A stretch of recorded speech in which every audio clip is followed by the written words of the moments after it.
our new employee is a psycho. The small shoe store where I worked had always been a place of comfort and camaraderie. Nestled in a bustling shopping district, our shop stood out for its warm atmosphere and dedicated staff. We were a tight-knit group, more like a family than coworkers, always ready to lend a hand or share a laugh during the busy retail hours. Our store manager, a seasoned veteran in the shoe business, took pride in our team's efficiency and the positive energy we brought to our customers. The shelves were always neatly stocked with the latest trends in footwear, from sleek dress shoes to comfortable sneakers. The polished hardwood floors and soft lighting created an inviting ambience that made customers feel at ease as they tried on pair after pair. It was in this harmonious environment that we received an application that would change everything. The resume landed on the manager's desk like any other, but its contents were far from ordinary. The applicant's enthusiasm practically leaped off the page, detailing a passion for shoes that bordered on obsession. His previous experience was impressive, and the cover letter spoke of a dedication to customer service that seemed almost too good to be true. Our manager was ecstatic. In all her years, she claimed she had never seen such a promising candidate. The interview was scheduled immediately, and the applicant apparently charmed everyone in the room. When the news came that he had been hired, there was a buzz of excitement among the staff. We were eager to meet this wunderkind who had so thoroughly impressed our usually stoic manager. The new hire's first day arrived with much anticipation. As he walked through the door, there was an immediate shift in the store's atmosphere. He was punctual to the second, dressed impeccably in the store's uniform, with every hair in place.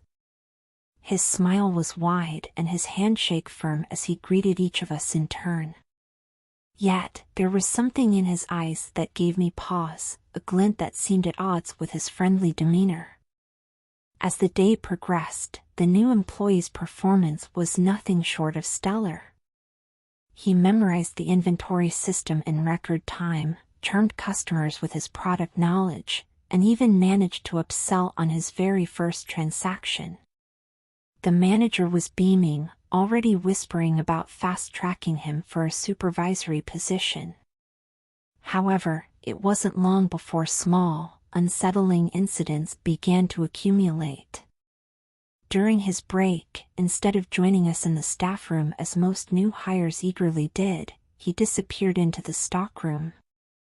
When I went to fetch a new shipment, I found him standing motionless in the corner, staring intently at a pair of limited edition sneakers. He didn't seem to notice me, and the look on his face was one of such intense focus that I felt a chill run down my spine.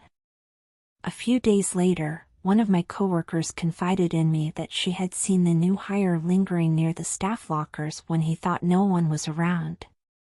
She swore she saw him trying to peek into the small gaps, his fingers twitching as if itching to open them. When she cleared her throat to make her presence known, he spun around with a startled expression that quickly morphed into his now familiar charming smile. He made a joke about being lost, but the explanation rang hollow. The incidents continued to pile up. Late one evening, as I was closing up the store, I heard a voice coming from the employee changing room. Thinking someone had stayed behind, I approached quietly, not wanting to startle them. To my shock, I realized it was the new hire, alone in the room, engaged in what seemed to be an intense conversation with himself. The words were too muffled to make out, but the tone shifted rapidly from anger to pleading to something that sounded almost like laughter. At first, we tried to rationalize these behaviors. Perhaps he was just eccentric, we told ourselves. After all, his work performance was exemplary. Customers loved him, and sales had noticeably increased since his arrival. But as the days turned into weeks, an undercurrent of unease began to flow through the store. My coworkers started to voice their concerns in hushed tones when the new hire wasn't around. One of our longtime sales associates mentioned that she felt like she was being watched constantly. Another said that he had noticed items in his locker had been moved, though nothing was missing. Our usually cheerful cashier became jumpy, startling at small noises and constantly looking over her shoulder. The manager, however, seemed oblivious to the growing tension. She continued to sing the new hire's praises, pointing to the increased sales figures and glowing customer reviews. When one of us tried to bring up the strange occurrences, she brushed them off as petty jealousies or overactive imaginations. The breaking point came about a month after the new hire started. I arrived early one morning to find our most experienced sales associate in tears. She had been with the company for over a decade, but now she was talking about quitting. Through sobs, she recounted how she had stayed late the previous night to finish some inventory work. As she was leaving, she encountered the new hire in the parking lot. He had smiled at her, but there was something so unsettling about his expression that she had rushed to her car, heart pounding. This incident sparked a flurry of confessions from other staff members.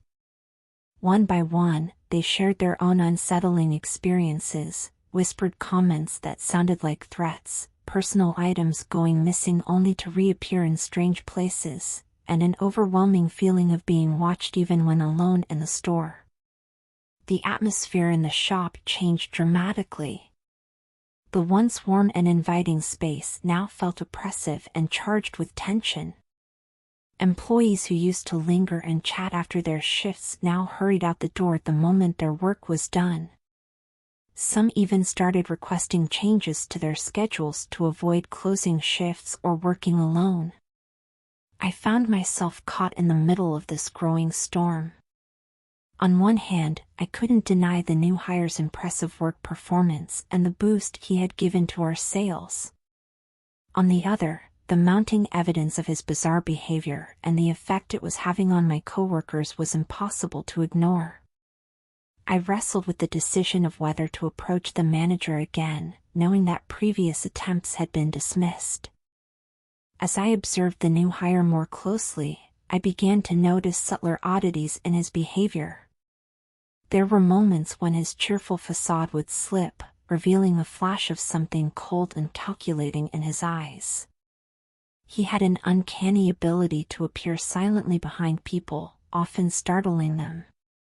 And there was the way he handled the shoes, not with the care of a salesperson, but with an almost reverent touch, his fingers lingering on the leather as if communing with the footwear.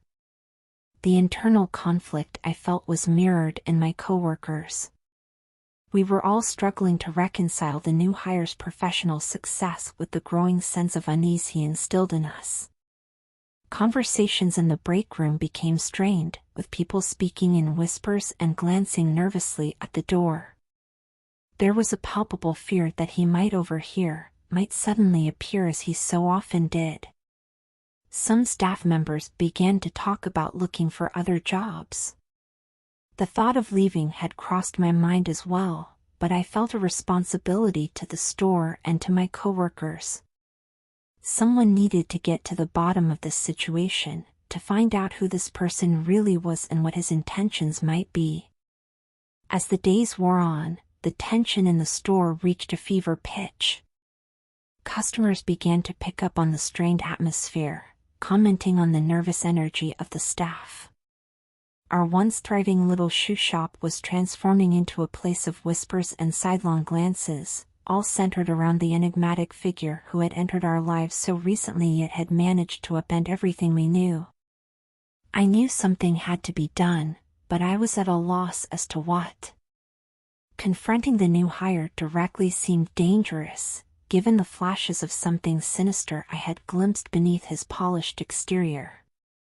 Going to the manager again seemed futile, given her continued blindness to the situation. And yet, the thought of simply waiting to see what would happen next filled me with a deep, gnawing dread. As I locked up the store one night, the last to leave as usual, I couldn't shake the feeling that I was being watched. The shadows seemed to stretch and move in the dim light of the parking lot, and every sound made me jump. I realized then that this couldn't go on. Something had to change, and soon. Little did I know that the true horror of our situation was only just beginning to unfold. As the weeks passed, the new hire's presence in our store became increasingly paradoxical. On one hand, his professional performance was nothing short of extraordinary. Sales figures soared under his influence, reaching heights we had never before achieved. His ability to connect with customers was almost supernatural. He seemed to know instinctively what each person needed, often before they themselves realized it. I watched in awe as he deftly handled even the most difficult customers, turning potential complaints into glowing recommendations. His product knowledge was encyclopedic, extending far beyond what was available in our store. He could discuss the history of shoemaking, the intricacies of different manufacturing techniques, and the subtle variations between brands with an expertise that left both customers and colleagues astounded. Yet, as his professional prowess grew, so did the frequency and intensity of his unsettling behaviors. It was as if the more he excelled in his work, the more his mask of normalcy began to slip, revealing glimpses of something profoundly disturbing underneath. One quiet afternoon, I was reorganizing a display near the back of the store when I caught sight of him arranging shoes on a nearby shelf.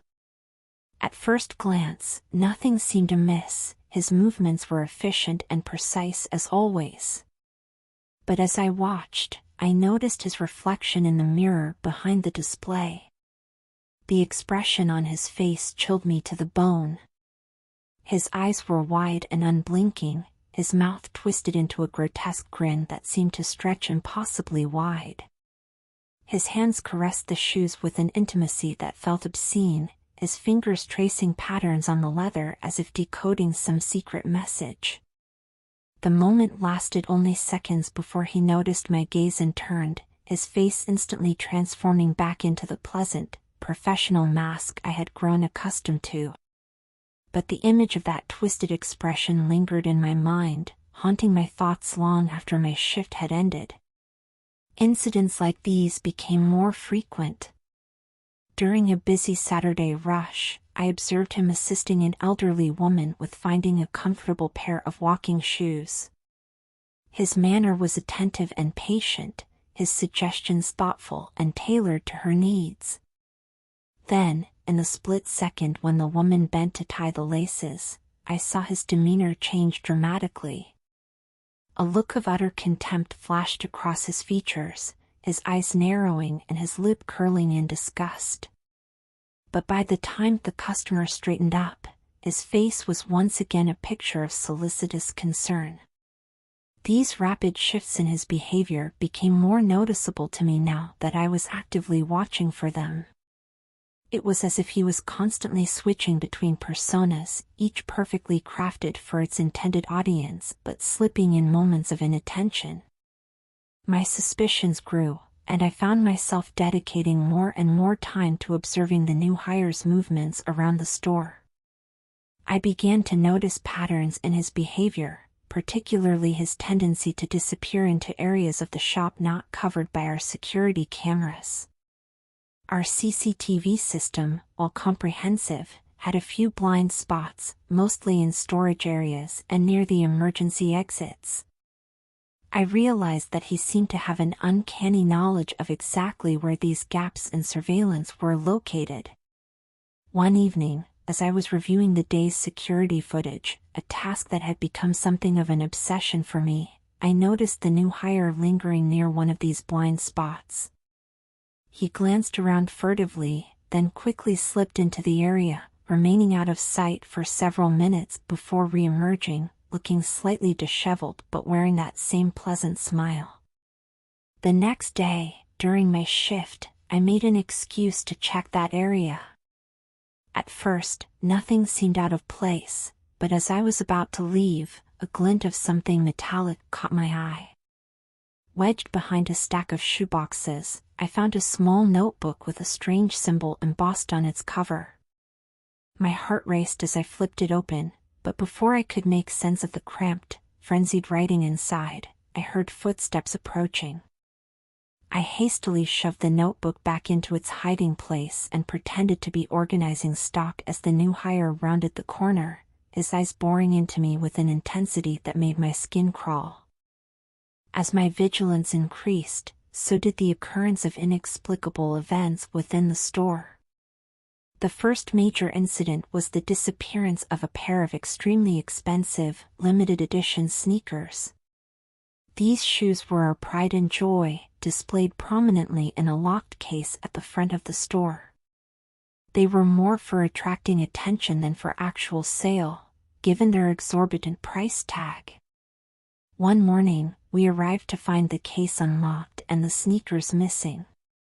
The alarm hadn't been triggered, and a review of the security footage showed no sign of a break-in. It was as if the shoes had simply vanished into thin air. The police were called, but their investigation turned up nothing.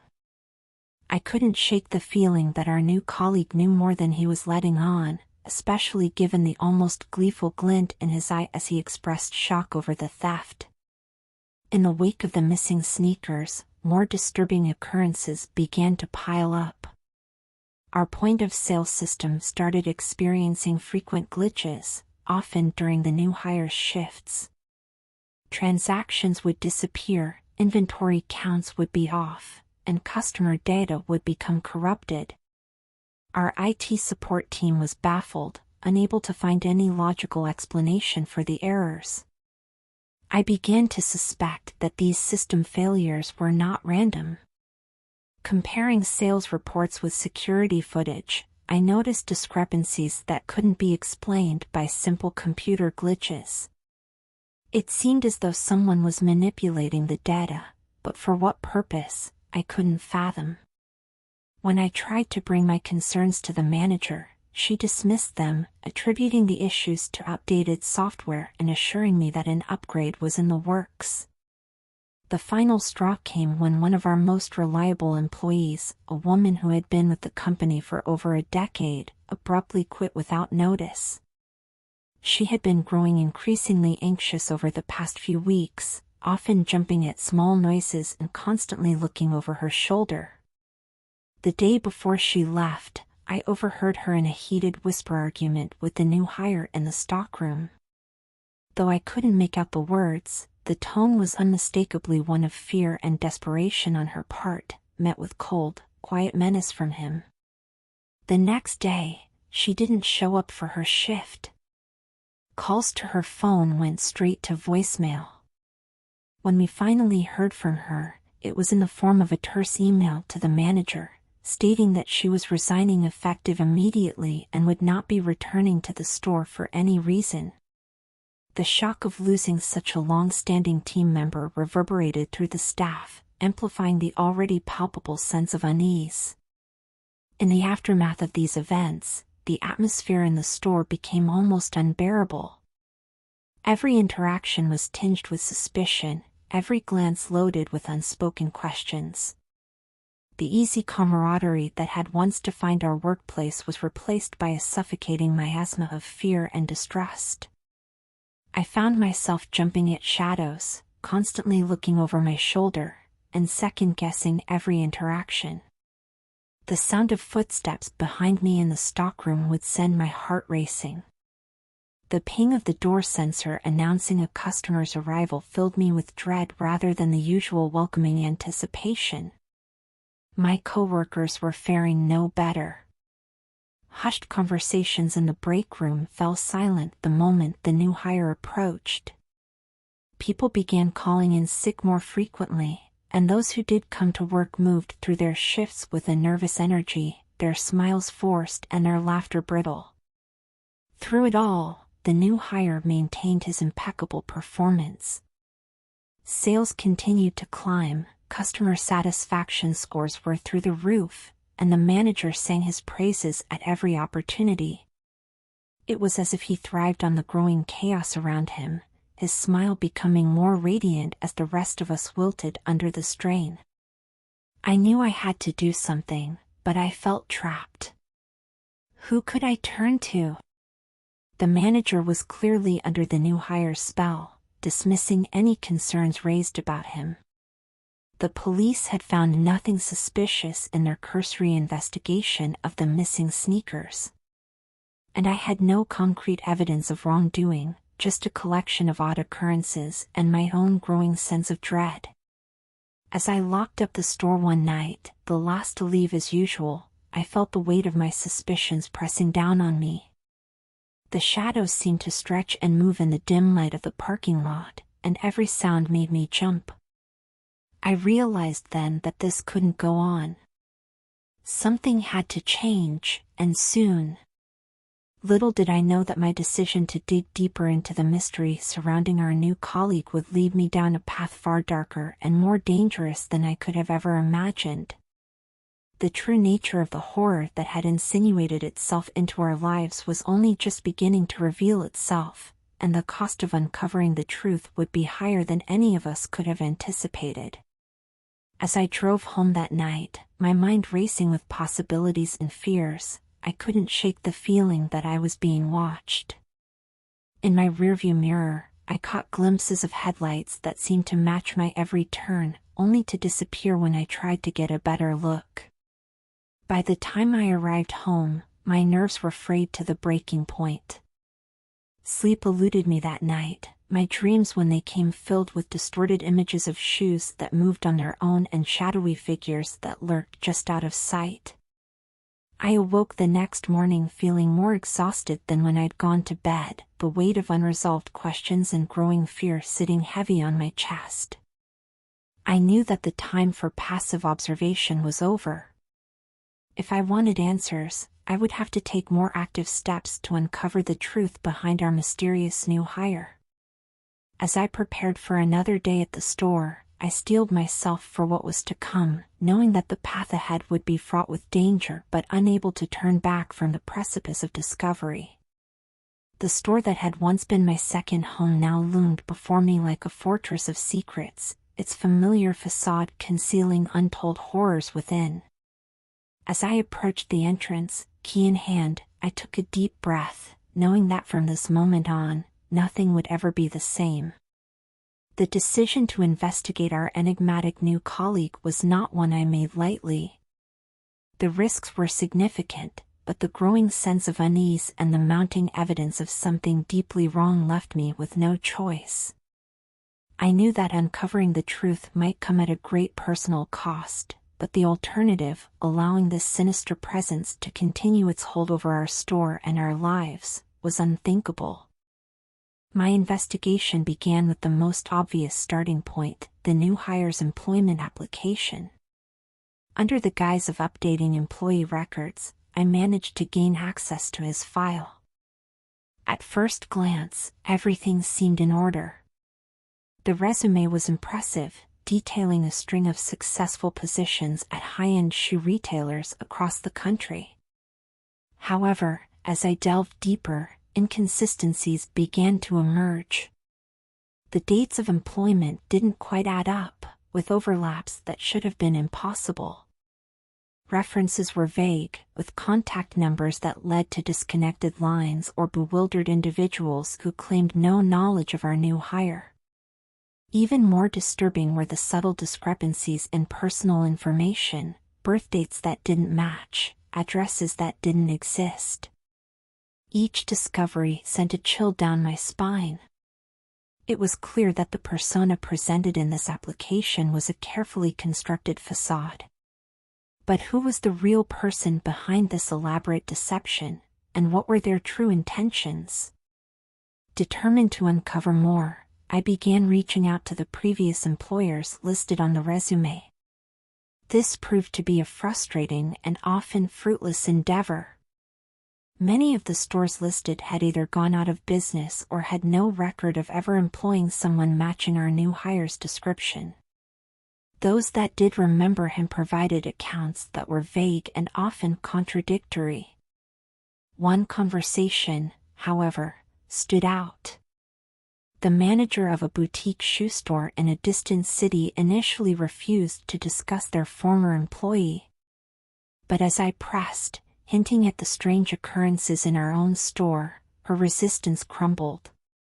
In a hushed, fearful tone, she recounted a series of bizarre incidents that had plagued their store during his tenure: unexplained inventory discrepancies, staff conflicts, and a pervasive atmosphere of unease that had driven away both employees and customers.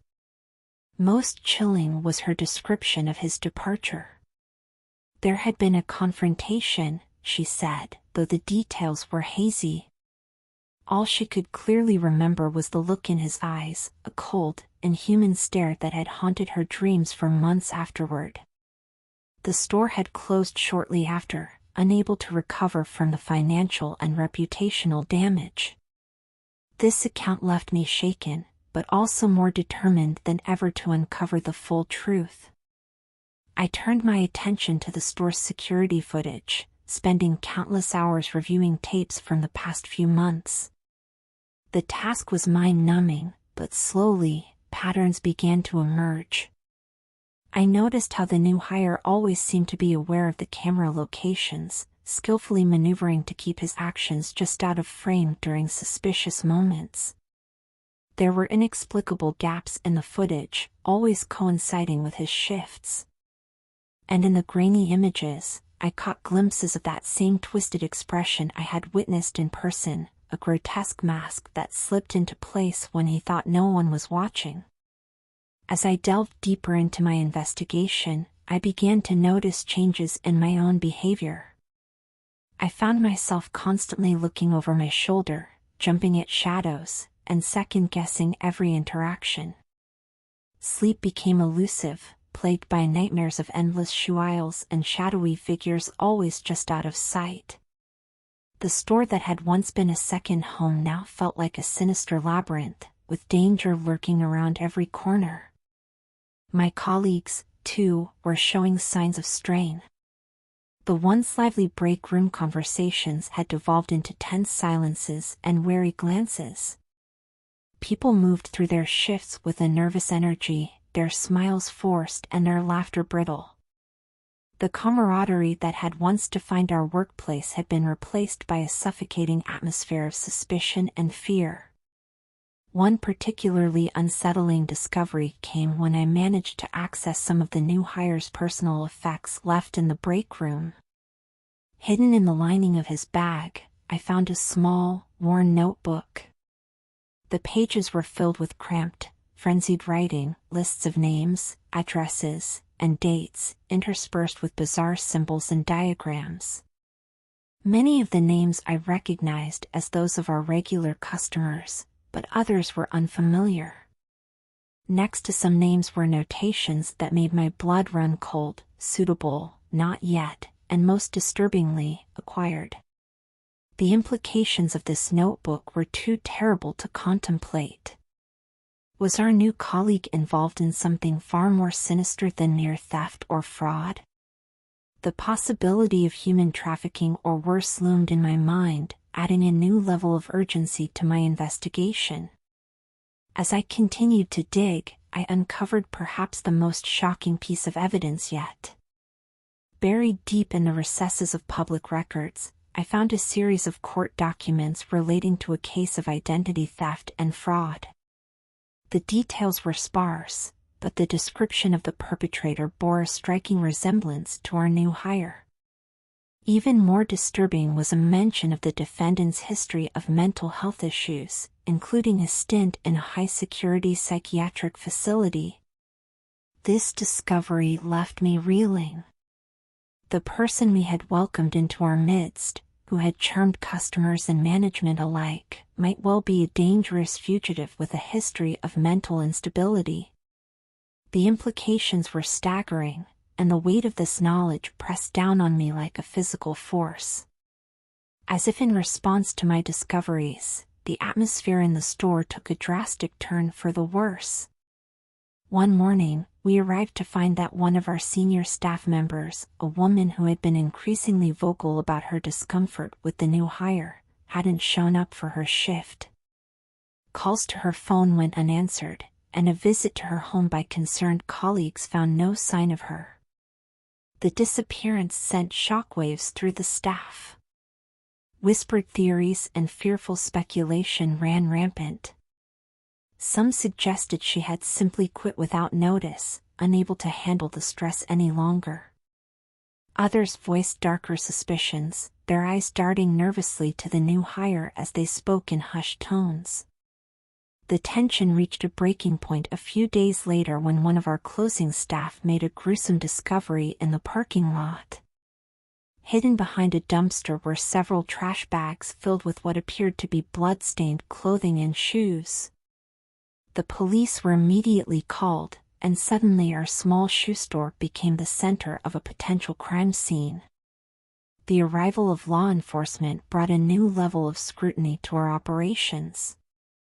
Detectives combed through employee records, interviewed staff members, and pored over security footage.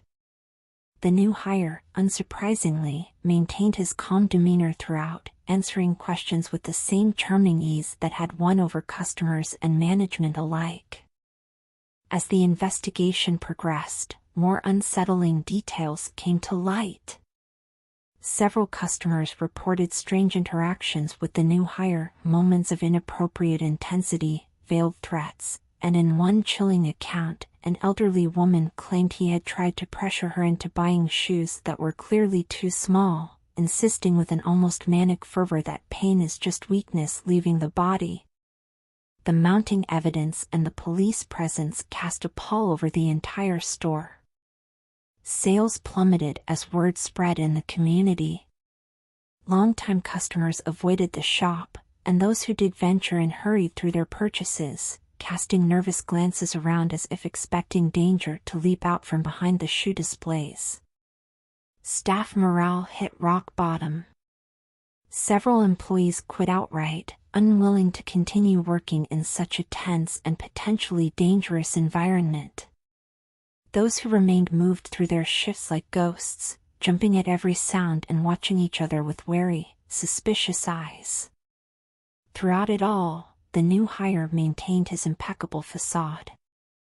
If anything, he seemed to thrive on the chaos swirling around him. His sales numbers remained impressive, and he continued to receive glowing reviews from the few customers brave enough to enter the store. It was as if he fed on the fear and uncertainty, growing stronger as everything around him crumbled. As the police investigation dragged on with no concrete results, I felt the walls closing in. My own unauthorized investigation had yielded disturbing results, but I had no way to prove my suspicions without revealing my own potentially illegal actions. The weight of my knowledge pressed down on me, the constant stress and lack of sleep taking their toll.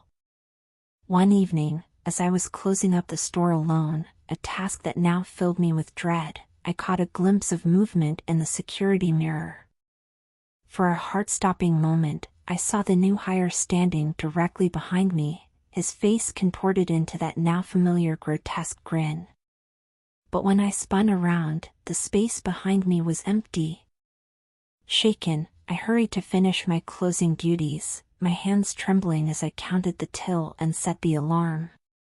As I stepped out into the dark parking lot, the sound of footsteps echoing behind me sent my heart racing. I ran to my car, fumbling with my keys, certain that at any moment I would feel a hand on my shoulder. It wasn't until I was safely locked in my vehicle, breathing heavily, that I realized the parking lot was completely empty. The footsteps had been a product of my frayed nerves and overactive imagination. Or had they? As I drove home, my mind raced with possibilities and fears. The investigation had yielded more questions than answers, each discovery leading to new and more terrifying possibilities. Who was this person we had allowed into our midst? What were his true intentions? And most pressingly, how could I put a stop to whatever sinister plan he was enacting before it was too late? I knew that the next steps I took would be crucial.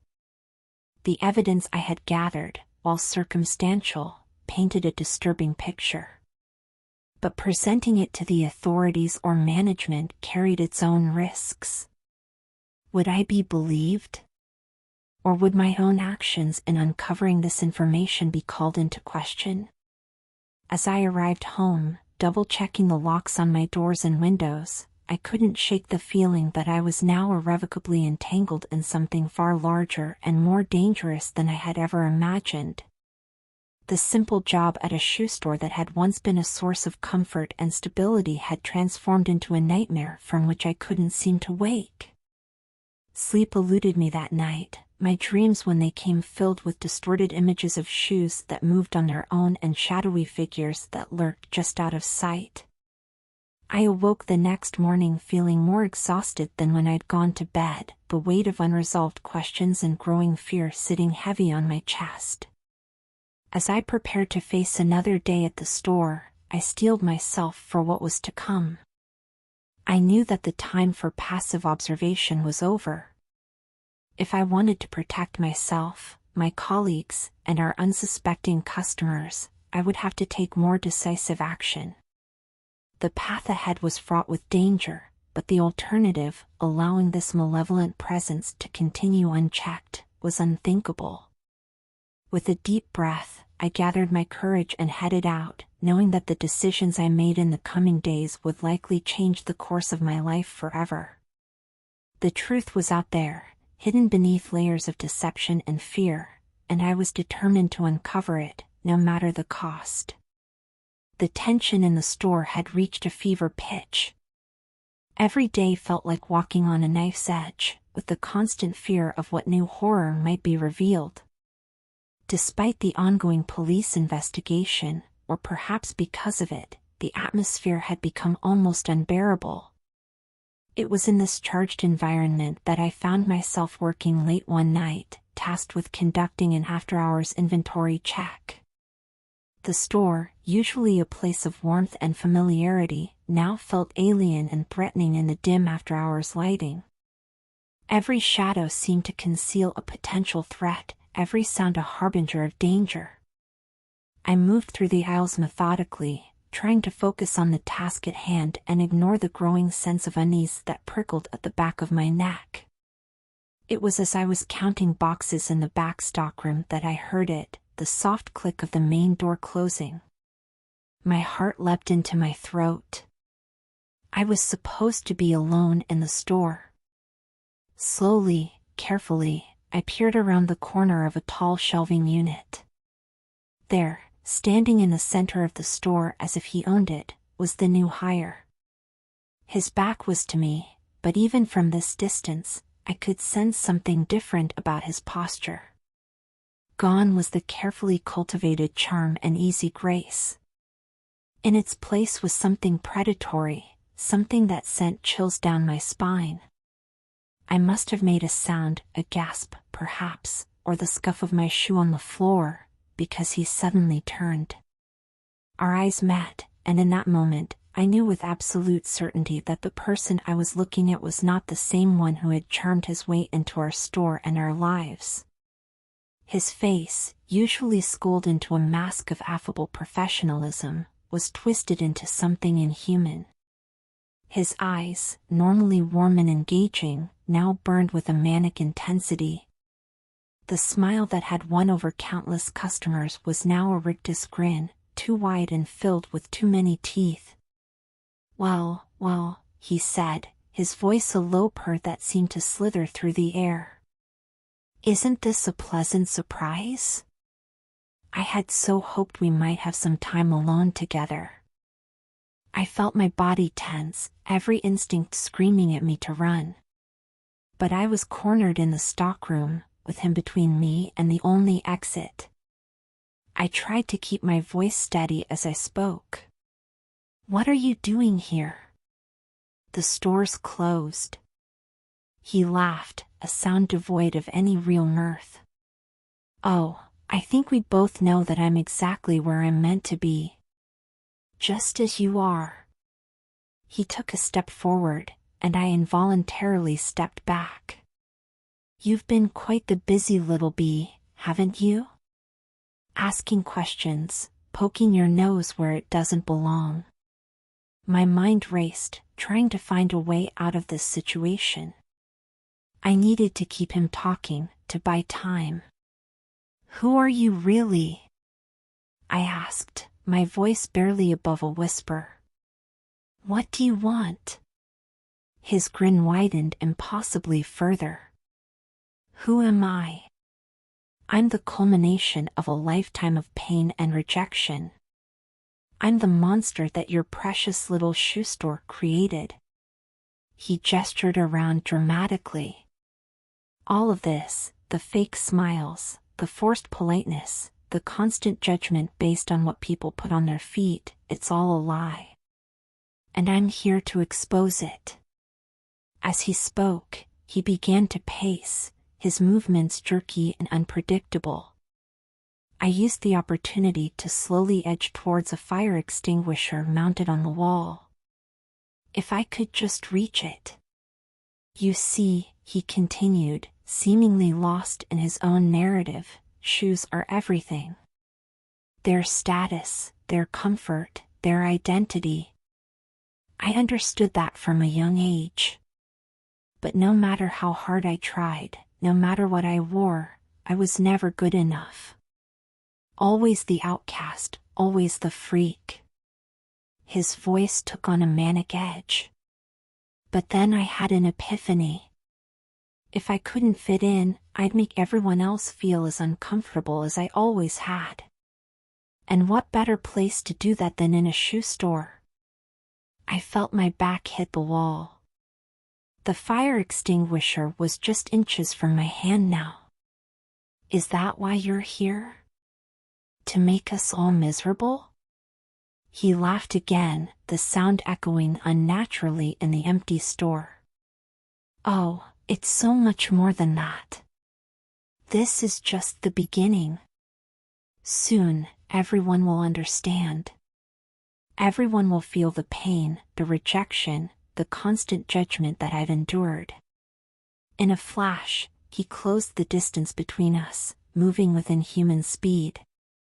His hand shot out, gripping my throat with surprising strength. And you, he hissed, his face inches from mine, you almost ruined everything with your little investigation. But don't worry. I have special plans for you. In that moment of terror, my survival instinct kicked in. My hand found the fire extinguisher, and with all my strength, I swung it at his head. There was a sickening thud, and his grip loosened. I didn't wait to see if he was down for good. I ran. My feet pounded against the floor as I sprinted through the store, knocking over displays in my haste. I could hear him behind me, his enraged howls mixing with the crash of falling shoe racks. I reached the front door, fumbling with my keys, my hands shaking so badly I could barely get them into the lock. Just as I heard his footsteps approaching, the lock turned. I burst out into the cool night air, not daring to look back as I ran towards my car. The sound of shattering glass behind me told me he had followed, but I didn't stop. I threw myself into my car, started the engine, and peeled out of the parking lot, my heart pounding so hard I thought it might burst from my chest. As I drove, my mind reeled from what had just transpired. The new hire's confession, while fragmented and clearly delusional, had confirmed my worst fears. He wasn't just a thief or a fraud, he was something far more dangerous. A disturbed individual with a warped mission and the charisma to carry it out. I knew I needed help, but who could I turn to? The police had been frustratingly ineffective so far, and I had no concrete evidence beyond my own testimony. My coworkers? Some had already fled, and those who remained were too terrified to act. As I drove aimlessly through the dark streets, I realized that I was on my own. Over the next few days, I tried to maintain a semblance of normalcy while secretly gathering as much evidence as I could. I copied security footage, collected discarded notes, and even managed to sneak a peek at confidential employee records. All the while, I felt eyes on me, watching my every move. The new hire had returned to work as if nothing had happened, his mask of affability firmly back in place. But now that I had seen behind it, I couldn't unsee the malevolence that lurked just beneath the surface. Every smile felt like a threat, every casual touch a promise of violence to come. I tried to warn my coworkers, to make them see the danger we were all in. Some listened with growing horror, while others dismissed my concerns as paranoia. The manager, still under the new hire's spell, threatened to fire me if I didn't drop my baseless accusations. As the days wore on, strange incidents began to multiply. Customers complained of shoes that seemed to change size overnight, causing blisters and pain. Staff members reported feeling watched, even when alone in the store. And most chillingly, more employees began to disappear, not just quitting, but vanishing without a trace. I knew I had to act soon, before whatever sinister plan the new hire had set in motion came to fruition. I decided to make one last attempt to gather conclusive evidence before going to the authorities. Late one night, after everyone had left, I snuck back into the store. The silence was oppressive as I crept through the darkened aisles. Every creak of the floorboards sounded like a gunshot in the stillness. I made my way to the manager's office, hoping to find something, anything, that would prove the new hire's true nature. As I rifled through drawers and file cabinets, I heard a noise that made my blood run cold, the click of the front door opening. Panic seized me. Had he known I would be here? Had this all been a trap? I ducked down behind the desk, hardly daring to breathe. Footsteps approached, slow and deliberate. They stopped just outside the office door. For a moment that felt like an eternity, there was silence. Then, a voice, his voice, soft and almost gentle. "I know you're in there. Did you really think I wouldn't notice? That I wouldn't be prepared?" The door creaked open. Come out, wherever you are. It's time we finished what we started." My mind raced, searching for a way out. There was a window behind me, but we were on the second floor. The drop would likely injure me, if not worse. I could try to make a run for it, but he was blocking the only exit. As the footsteps drew nearer, I realized with a sinking heart that I had walked right into his hands.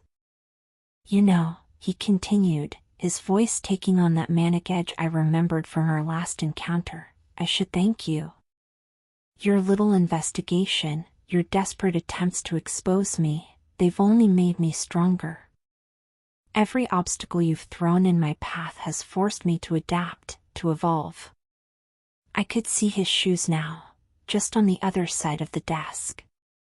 My heart was pounding so loudly I was sure he must be able to hear it. "But now, I'm afraid, your usefulness has come to an end. It's time for the next phase of my plan to begin. And for that, I need you out of the way." In that moment, fueled by desperation and adrenaline, I made my decision. I leapt up, shoving the heavy desk with all my might. It caught him off guard, knocking him back. I didn't wait to see if he fell. I ran. The next few minutes were a blur of terror and frantic action. I raced through the store, the sound of his enraged pursuit close behind.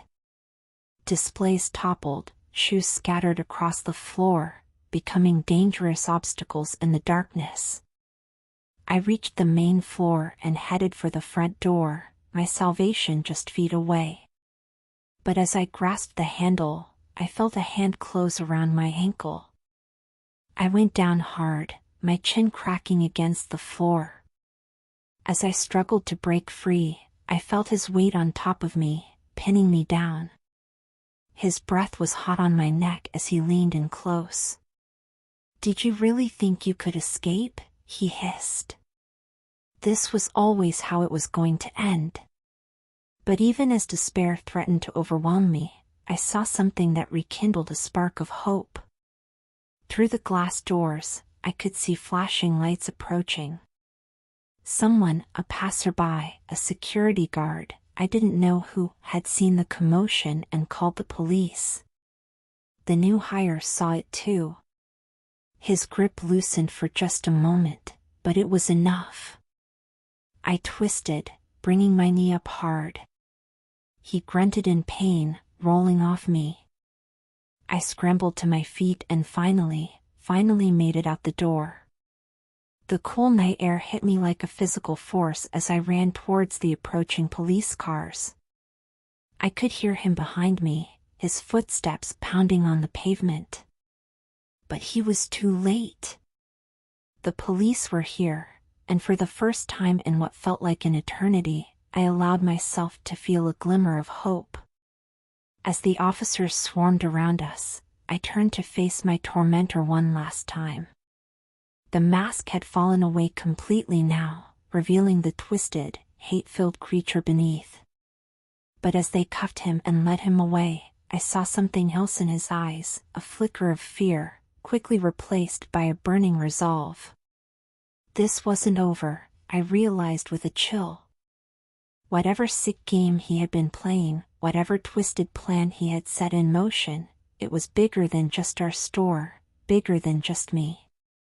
As I watched the police car drive away, I knew that this was just the beginning of a much larger, much more terrifying story.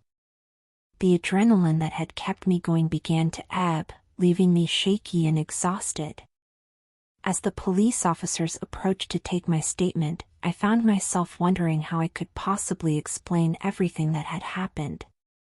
How could I make them understand the depth of the horror we had been living with, the insidious way this monster had wormed his way into our lives? More importantly, how could I convince them that this wasn't the end? That somewhere out there might be others like him, waiting to continue what he had started? As I began to speak, recounting the nightmarish events of the past few months, I knew that my ordeal was far from over. The battle had been won, but the war, a war for the safety of our community, for the very soul of our little shoe store, was just beginning. The flashing lights of police cars illuminated the night, casting eerie shadows across the parking lot of our once peaceful shoe store. As I watched the officers lead away the man who had terrorized us for months, I felt a complex mix of emotions, relief, exhaustion, and a lingering sense of unease that I couldn't quite shake. The next few hours passed in a blur of questions and statements. I recounted everything, the strange behaviors, the disappearances, the confrontation in the store.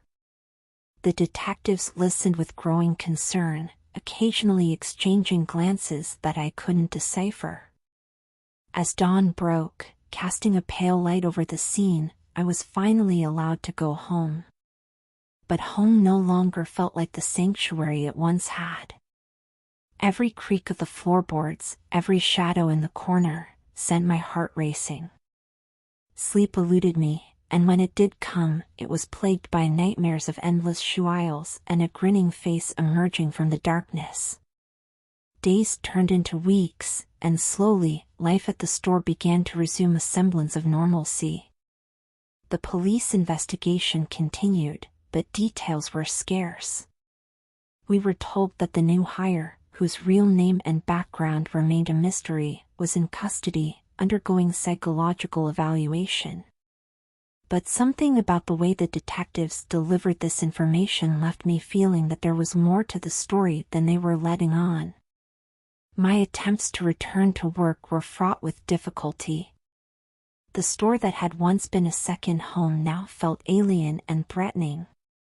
Every customer interaction was tinged with suspicion. Was this just an innocent shopper, or someone connected to the larger conspiracy our tormentor had hinted at?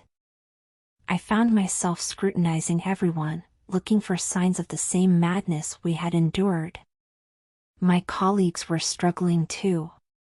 Those who hadn't quit outright moved through their shifts like ghosts, jumping at small noises and eyeing each other warily.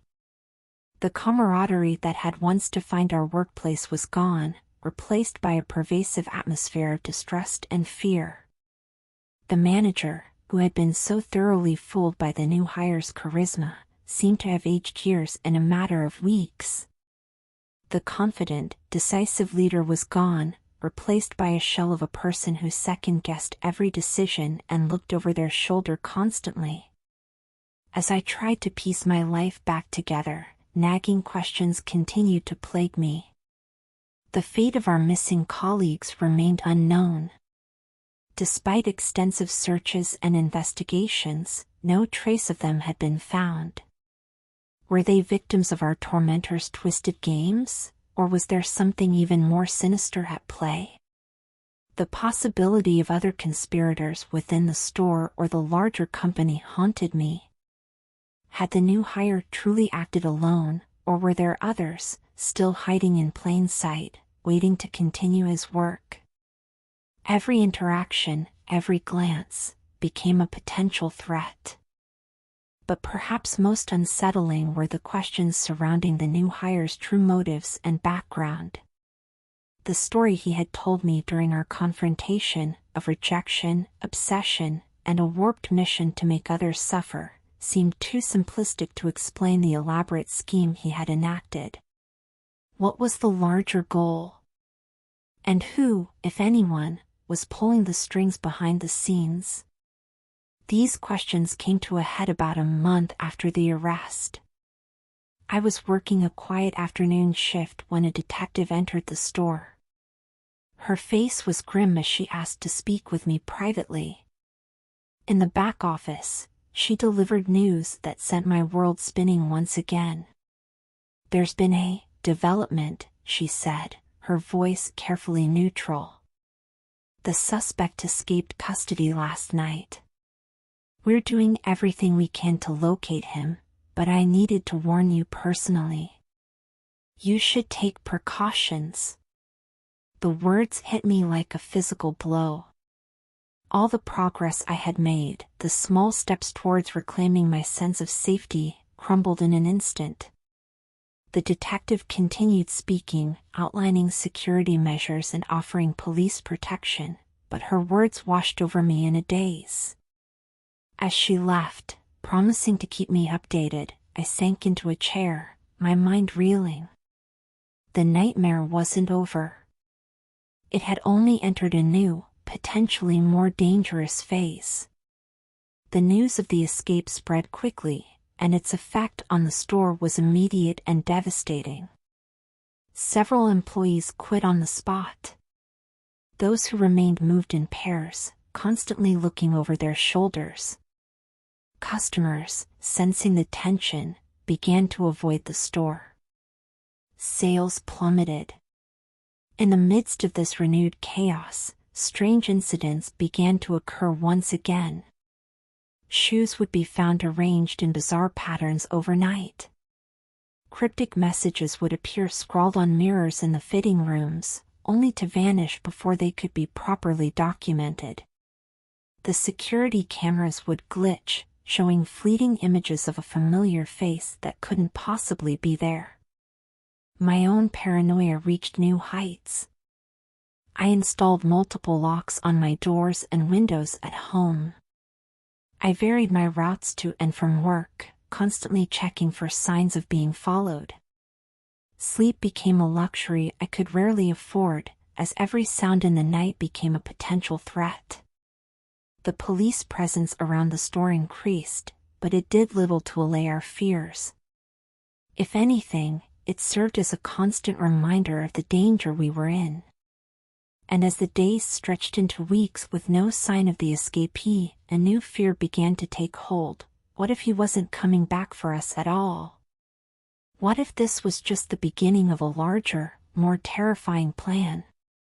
It was in this atmosphere of perpetual dread that I made a discovery that would once again upend everything I thought I knew. While reorganizing the stockroom, a task that now required 2 people for safety, I noticed a discrepancy in the inventory that hadn't been there before. A significant number of shoes were missing, but not just any shoes. They were all the same size, all from limited edition or high-end lines. As I dug deeper, I found that this pattern extended back months, predating even the arrival of our tormentor. The implications were staggering. Was this evidence of a larger conspiracy within the company? Had our ordeal been just one small part of a much bigger operation? I took my findings to the police, half expecting to be dismissed. But the detective's reaction surprised me. She listened intently, taking copious notes, and then shared a piece of information that chilled me to the bone. "We've been tracking similar discrepancies in stores across the country," she said, her voice low. "It's all connected, the inventory issues, the personnel changes, even some of the more unusual incidents. We believe your store was chosen as a test site for something bigger. Something we're only beginning to understand. The revelation that our nightmare might be just one piece of a larger, more insidious puzzle was almost too much to bear. It meant that even with our tormentor gone, we were still in danger. It meant that the feeling of being watched, of being manipulated by unseen forces, was not just paranoia but a terrifying reality. In the days that followed, I grappled with the weight of this knowledge.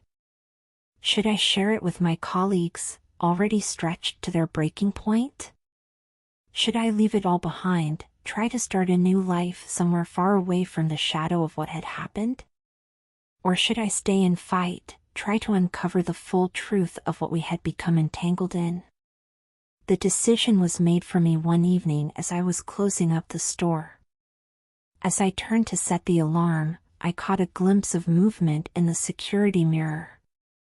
For a heart-stopping moment, I saw a familiar face, the face that had haunted my nightmares for months. But when I spun around, the store was empty. Heart-pounding, I rushed to check the security footage. But the camera showed nothing, just me, alone in the store. As I rewound the tape, trying to make sense of what I had seen, a chill ran down my spine. In the corner of the frame, almost too quick to notice, was a glitch. A single frame of static that, when paused and enhanced, revealed a hidden message. The game is not over. It's only just begun. In that moment, I knew that my ordeal, our ordeal, was far from over. Whatever forces we had stumbled upon, whatever conspiracy we had unwittingly become a part of, it was larger and more dangerous than we could have ever imagined. And I was now irrevocably entangled in its web. As I left the store that night, locking the door behind me with shaking hands, I realized that I had a choice to make. I could run, try to disappear and leave this all behind. Or I could stay, dig deeper, and try to uncover the full truth of what was happening, not just in our store, but potentially across the entire industry. The path ahead was fraught with danger. I knew that pursuing this could cost me my safety, my sanity, and possibly even my life. But the alternative, living in fear, always looking over my shoulder, never knowing the full extent of what we had been caught up in, seemed equally unbearable. As I drove home through the dark streets, my mind racing with possibilities and fears, I made my decision. I would stay. I would fight. I would uncover the truth, no matter the cost. Because sometimes, the only way out of a nightmare is to face it head-on. The shoe store that had once been a simple workplace had become the center of a mystery that stretched far beyond its walls. And I, once just a regular employee, had become something else entirely, a reluctant detective, a potential target, and perhaps the only person who could unravel the twisted threads of this conspiracy. As I arrived home, double-checking the locks and scanning the shadows for any sign of threat, I couldn't shake the feeling that I was standing on the precipice of something much larger and more terrifying than I could possibly imagine. The game, as the hidden message had said, was indeed not over. It was, in many ways, only just beginning. Sleep eluded me that night, as it had so many nights before. But this time, instead of cowering in fear, I began to plan. I would need allies, resources, and above all, courage. The road ahead would be dangerous, but I was no longer the same person who had started this journey. I had been changed, hardened by the ordeal we had endured. As dawn broke, casting a pale light through my curtains, I rose, feeling a strange mix of dread and determination. The nightmare that had begun in our small shoe store had evolved into something far more complex and sinister. But I was no longer merely its victim. I was now its adversary.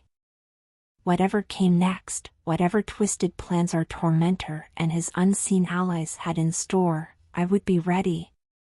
The true nature of the horror we had stumbled upon was still shrouded in mystery, but I was determined to bring it into the light, no matter the cost. As I prepared to face another day, another step into the unknown, I couldn't help but glance at my own shoes. Once just a simple part of my wardrobe, they now seemed to carry a weight of significance I couldn't quite articulate. In this world we had discovered, where something as innocuous as footwear could be at the center of such darkness, nothing could be taken for granted.